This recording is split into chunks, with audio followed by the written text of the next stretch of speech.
નમસ્કાર, હું છું માર્ગી. આપની સાથે હેડલાઇન્સમાં જોઈએ કેટલાક મહત્વના સમાચાર. આ વખતે સંરક્ષણ બજેટમાં વધારાની આશા છે. ગયા નાણાકીય વર્ષમાં સંરક્ષણ બજેટ 6.21 લાખ કરોડ રૂપિયા હતું અને આ વખતે તે વધારીને 7 લાખ કરોડ રૂપિયા થવાની શક્યતા છે. ભારતના વધતા સુરક્ષા પડકારો અને વૈશ્વિક અસ્થિરતાને ધ્યાનમાં રાખીને આ ફેરફાર થઈ શકે છે. જસપ્રીત બુમરાહની ગણતરી આજે દુનિયાના શ્રેષ્ઠ બોલર તરીકે થાય છે. બુમરાહ હાલમાં જે રીતે ઘાતક બોલિંગ કરી રહ્યો છે તેની નજીક પણ બીજો કોઈ ઝડપી બોલર નથી. આઈસીસીએ તેને test cricketer of the year તરીકે પસંદ કર્યો છે. આ પહેલીવાર છે જ્યારે આ એવોર્ડ કોઈ ભારતીય ફાસ્ટ બોલરને આપવામાં આવી રહ્યો છે, તેથી આ સિદ્ધિ વધુ ખાસ બની જાય છે. જસપ્રીત બુમરાહે વર્ષ 2024માં 71 ટેસ્ટ વિકેટ લીધી છે. અત્યારે તો ઠંડી ચાલી રહી છે. આ વચ્ચે હવામાન નિષ્ણાત પરેશ ગોસ્વામીએ ગુજરાતમાં વરસાદી માવઠાની આગાહી કરી છે. તે મુજબ ફેબ્રુઆરીના પહેલા અઠવાડિયામાં રાજ્યના ઘણા વિસ્તારોમાં વરસાદ પડી શકે છે. એક વેસ્ટર્ન ડિસ્ટર્બન્સને કારણે ગુજરાત ઉપર એક અસ્થિરતા સર્જાશે, જેને લઈ ગુજરાતમાં ઘણા વિસ્તારોની અંદર 3, 4 અને 5 ફેબ્રુઆરી દરમિયાન માવઠાની સંભાવના છે. જમ્મુ અને કાશ્મીરના પૂંછમાં એક વાહન અકસ્માતમાં ઓછામાં ઓછા 4 સૈનિકો ઘાયલ થયા છે. અકસ્માત બાદ તાત્કાલિક ઘાયલોને સારવાર માટે નજીકની હોસ્પિટલ લઈ જવામાં આવ્યા હતા. પોલીસ અને લશ્કરી અધિકારીઓએ આ મામલાની તપાસ શરૂ કરી દીધી છે અને અકસ્માતનું કારણ શોધવાના પ્રયાસો કરવામાં આવી રહ્યા છે. ઉત્તર પ્રદેશના સીએમ યોગી આદિત્યનાથ અને યોગ ગુરુ બાબા રામદેવ પ્રયાગરાજ મહાકુંભમાં પહોંચ્યા હતા. અહીં સીએમ યોગી અને બાબા રામદેવે ત્રિવેણી સંગમમાં અમૃત સ્નાન કર્યું હતું. આ પહેલા કેન્દ્રીય ગૃહમંત્રી અમિત શાહે ત્રિવેણી સંગમ ખાતે અમૃત સ્નાન કર્યું હતું. આપના પ્રમુખ ઈશુદાન ગઢવીએ જણાવ્યું છે કે ભાજપના શાસનથી મુક્તિ અપાવવા માટે આપ ગઠબંધન કરવા તૈયાર છે. ગુજરાતની પ્રજાને મેસેજ આપવા માંગીએ છીએ કે અમે વિરોધી મત તોડવા માટે નથી. જો ગઠબંધન ન થાય તો આપ તમામ નગરપાલિકાઓમાં ચૂંટણી લડશે. કોંગ્રેસ આપ સાથે ચૂંટણી લડે તો સરસ પરિણામો આવી શકે છે.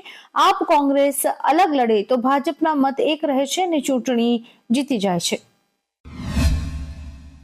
ટ્રમ્પના વહીવટીતંત્રે ગેરકાયદેસર ઇમિગ્રન્ટ્સ સામે કાર્યવાહી દરમિયાન ન્યૂયોર્ક અને ન્યૂ જર્સીના ગુરુદ્વારાઓમાં સર્ચ ઓપરેશન હાથ ધર્યું છે, જેના કારણે શીખ સમુદાય અને શીખ સંગઠનોમાં રોષ જોવા મળી રહ્યો છે. તેમણે આ પગલા સામે નારાજગી વ્યક્ત કરી છે.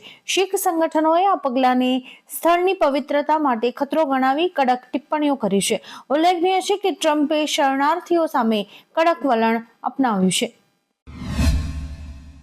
ઉત્તરાખંડના લોકો માટે આજનો દિવસ ઐતિહાસિક છે. મુખ્યમંત્રી પુષ્કરસિંહ ધામીએ પોતાના ચૂંટણી વચનને પૂર્ણ કરી રાજ્યમાં સમાન નાગરિક સંહિતા એટલે કે યુસીસી લાગુ કરી છે. આ સાથે ઉત્તરાખંડ સ્વતંત્રતા પછી આવું કરનાર દેશનું પ્રથમ રાજ્ય બન્યું છે. સીએમ ધામીએ કહ્યું હતું કે યુસીસી સમાજમાં એકરૂપતા લાવશે અને તમામ નાગરિકો માટે સમાન અધિકારો અને જવાબદારીઓ સુનિશ્ચિત કરશે. અમદાવાદથી મોટી સંખ્યામાં ભક્તો પ્રયાગરાજમાં કુંભના મેળા ખાતે પહોંચી શકે તે માટે ગુજરાતની સરકારે વધુ એક વ્યવસ્થા ઊભી કરી છે. આજે ચલો કુંભ ચલે અંતર્ગત મુખ્યમંત્રી ભૂપેન્દ્ર પટેલ અને વાહન વ્યવહાર મંત્રીએ જીએસઆરટીસીની પહેલી વોલ્વો બસને લીલી ઝંડી દેખાડી હતી. દરમિયાન મુખ્યમંત્રીએ યાત્રાળુઓનું અભિવાદન કર્યું હતું અને મહાકુંભની આ પવિત્ર યાત્રા માટે સૌને શુભેચ્છા પાઠવી હતી.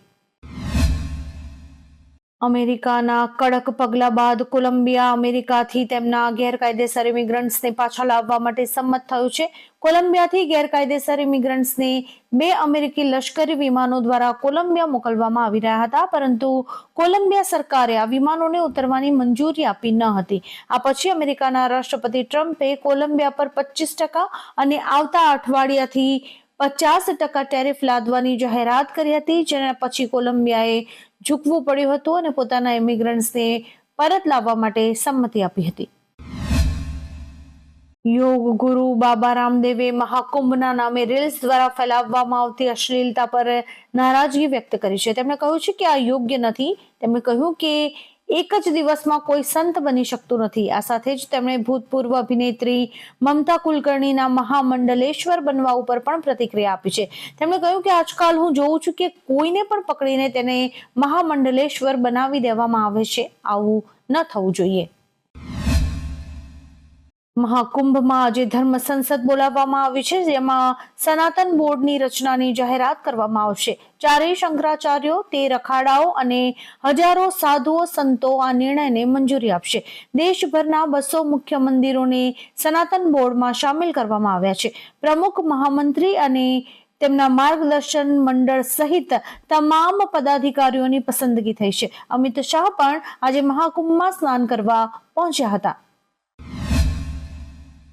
લેબનોનમાં ઇઝરાયેલી સેનાએ પ્રદર્શન કરનારાઓ પર ગોળીબાર કર્યો હતો, જેમાં 22 લોકો માર્યા ગયા હતા અને 124 ઘાયલ થયાના સમાચાર છે. આ પ્રદર્શનકારીઓ યુદ્ધ વિરામ હેઠળ ઇઝરાયેલી દળોને પાછા ખેંચવાની માંગણી સાથે પ્રદર્શન કરી રહ્યા હતા. ઇઝરાયેલ દ્વારા દક્ષિણ લેબનોનમાંથી સૈનિકો પાછા ખેંચવાની સમય મર્યાદા 18 ફેબ્રુઆરી સુધી લંબાવાઈ છે. આ વિરોધ પ્રદર્શનો તેની સામે થઈ રહ્યા છે. અમેરિકી રાષ્ટ્રપતિ ડોનાલ્ડ ટ્રમ્પે ઇઝરાયેલને બોમ્બ સપ્લાય કરવા પરનો પ્રતિબંધ હટાવી દીધો છે. હવે ઇઝરાયેલ 900 કિલો વજનના ભારે બોમ્બ ખરીદી શકશે. ભૂતપૂર્વ રાષ્ટ્રપતિ જો બાઇડને મે 2024માં તેના પર પ્રતિબંધ મૂક્યો હતો. તે સમયે ઇઝરાયેલ ગાઝા પર હુમલો કરી રહ્યું હતું. બીજી તરફ ડોનાલ્ડ ટ્રમ્પે બાંગ્લાદેશને આપવામાં આવતી તમામ સહાય બંધ કરવાનો નિર્ણય લીધો છે.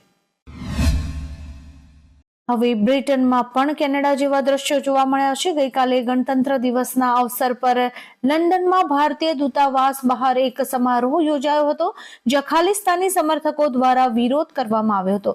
ઝંડા અને સૂત્રોચ્ચાર સાથે ખાલિસ્તાનીઓએ વિરોધ પ્રદર્શન કર્યું હતું, જોકે તેમને ભારતીય નાગરિકો તરફથી જડબાતોડ જવાબ પણ મળ્યો હતો.